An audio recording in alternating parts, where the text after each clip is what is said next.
একসময় শিল্পের জন্য অধিকৃত জমি ঘিরে যে সিঙ্গুর ছিল রাজনৈতিক আন্দোলন আর বিতর্কের কেন্দ্রবিন্দু, আজ সেই সিঙ্গুরেই ফিরেছে সবুজের জয়গান। কারখানার বদলে ফের মাঠ জুড়ে ধান, আলু, সর্ষে আর সবজির ফলন। টাটা ন্যানো প্রকল্পকে ঘিরে জমি আন্দোলনের পর রাজনৈতিক পালাবদল। আর 2016 সালে মুখ্যমন্ত্রী মমতা বন্দ্যোপাধ্যায়ের হাত ধরে শুরু হয় ফের চাষ। আজ বিঘার পর বিঘা জমিতে সর্ষের হলুদ, ধানের সবুজে ভরে উঠেছে সিঙ্গুর। স্থানীয় চাষিদের দাবি, কৃষি এখন তাদের ভরসা। সেচের জন্য বসেছে গভীর নলকূপ, চলছে খাল সংস্কার। কৃষক বন্ধু প্রকল্পে আর্থিক সহায়তাও মিলছে। শিল্প বিতর্কের স্মৃতি ছাপিয়ে সিঙ্গুর এখন ধীরে ধীরে ফিরছে কৃষি নির্ভর উন্নয়নের পথে, এমনটাই বলছেন স্থানীয়রা।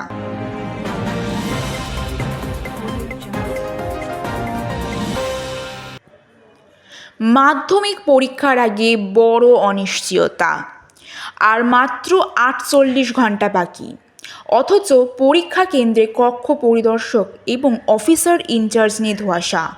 কারণ ভোটার তালিকার বিশেষ নিবিড় সংশোধন, অর্থাৎ এসআইআরের কাজে নিযুক্ত বিপুল সংখ্যক শিক্ষক। পর্ষদ সূত্রে খবর, রাজ্য জুড়ে প্রায় 35,000 শিক্ষক বর্তমানে বিএলও হিসেবে কাজ করছেন। অথচ মাধ্যমিকের জন্য প্রয়োজন প্রায় 50,000 কক্ষ পরিদর্শক। এই অবস্থায় পরীক্ষা নির্বিঘ্নে হবে কি না তা নিয়ে উদ্বিগ্ন মধ্যশিক্ষা পর্ষদ। পর্ষদের দাবি, এসআইআরের কাছ থেকে পরীক্ষার সময় শিক্ষকদের অব্যাহতির জন্য চিঠি পাঠানো হলেও এখনও পর্যন্ত কোনো জবাব মেলেনি। যদিও রাজ্যের মুখ্য নির্বাচন আধিকারিক সেই দাবি অস্বীকার করেছেন। এসআইআর ঘিরে প্রশাসনিক টানাপোড়েন, বিক্ষোভ আর চাপের মধ্যেই মাধ্যমিকের মুখে দাঁড়িয়ে চিন্তায় পড়ুয়া এবং অভিভাবকরা।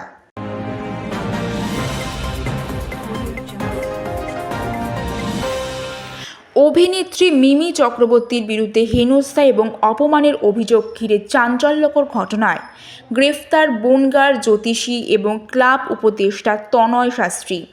তবে মিমির দায়ের করা অভিযোগে নয়, পুলিশের কাজে বাধা, পুলিশকে গুরুতর আঘাত করার মতো একাধিক ধারায় বৃহস্পতিবার রাতে বনগাঁ থেকে তাকে গ্রেফতার করে পুলিশ। গ্রেফতারের পর পুলিশি লকআপে থাকাকালীন অসুস্থ হয়ে পড়েন তনয় শাস্ত্রী। শারীরিক অবস্থার অবনতি হওয়ায় তাকে বনগাঁ মহকুমা হাসপাতালে ভর্তি করা হয়েছে। বর্তমানে তিনি চিকিৎসাধীন। এই ঘটনাকে কেন্দ্র করে রাজনৈতিক এবং সামাজিক মহলে তীব্র প্রতিক্রিয়া তৈরি হয়েছে। যদিও পুলিশের দাবি, আইন অনুযায়ী প্রাপ্ত অভিযোগের ভিত্তিতেই পদক্ষেপ করা হয়েছে এবং তদন্ত এখনও চলছে। এই ঘটনায় সামনে আসে কি কোনো নতুন তথ্য, সেই দিকেই এখন নজর তদন্তকারীদের।